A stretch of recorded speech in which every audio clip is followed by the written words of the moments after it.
Welcome back, Lamps United. Today we have a top 5 tips and trick video for the Longsword. I hope you guys enjoyed the video. If you found anything helpful, remember to comment down below, subscribe, and leave a like. Let's go ahead and get started. Tip number 1. You deal different percentage of damage depending where you hit with the Longsword. At the very tip to the middle, you're dealing 100%. Towards the middle to half of that, you're dealing only 80%. And from the bottom of the blade downward to the hilt, you're only doing 60%. And a cool little tip is, when you're riposting, the whole entire sword on a riposte will deal 150% damage. Meaning, when you riposte, you don't just have to aim for the tip where you deal 100%. You can hit anywhere, and that includes the hilt. Moving on to tip number 2, action speed. Action speed is super critical on the Longsword. This is mainly because of the mouse 1, the first attack of mouse 1, into a parry. This combo is very crucial when it comes into trading with other weapons. Mainly because you can swing once and go directly into a riposte. Here I'm going to show you guys different videos with varying speeds. Go ahead and check it out.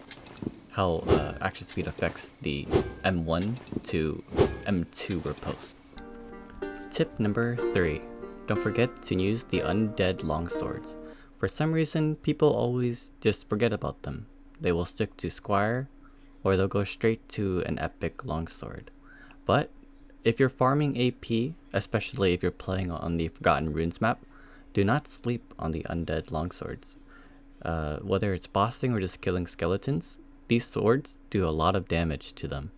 And also can save you some gear score. So if you're going into 224 below and you're trying to min-max, these swords will allow you to have so much better gear while saving you gear score on a still having a decent weapon.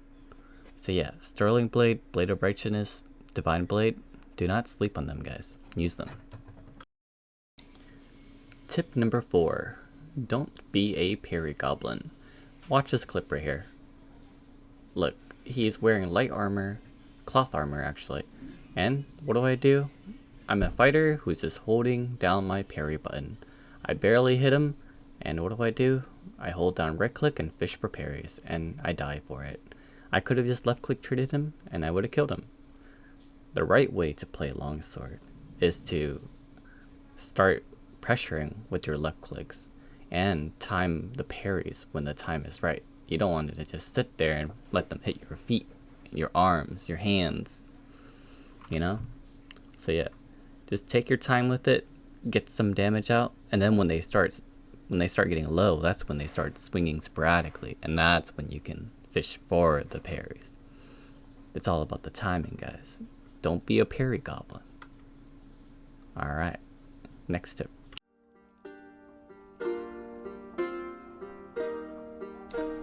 It is okay to be frustrated, guys. Desync happens.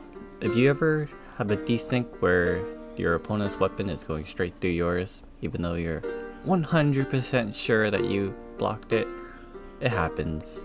You just kind of live with it, guys. There's no point of racking your brains about it too much. It will inevitably happen, and you just live with it and move on. At the end of the day, guys, Longsword is fun. We all have fun playing it. So let's work better to improve our Longsword gameplay. If you guys enjoyed the video, remember to subscribe, like, and comment down below. I love you guys, and together we are Lamps United. Let's go!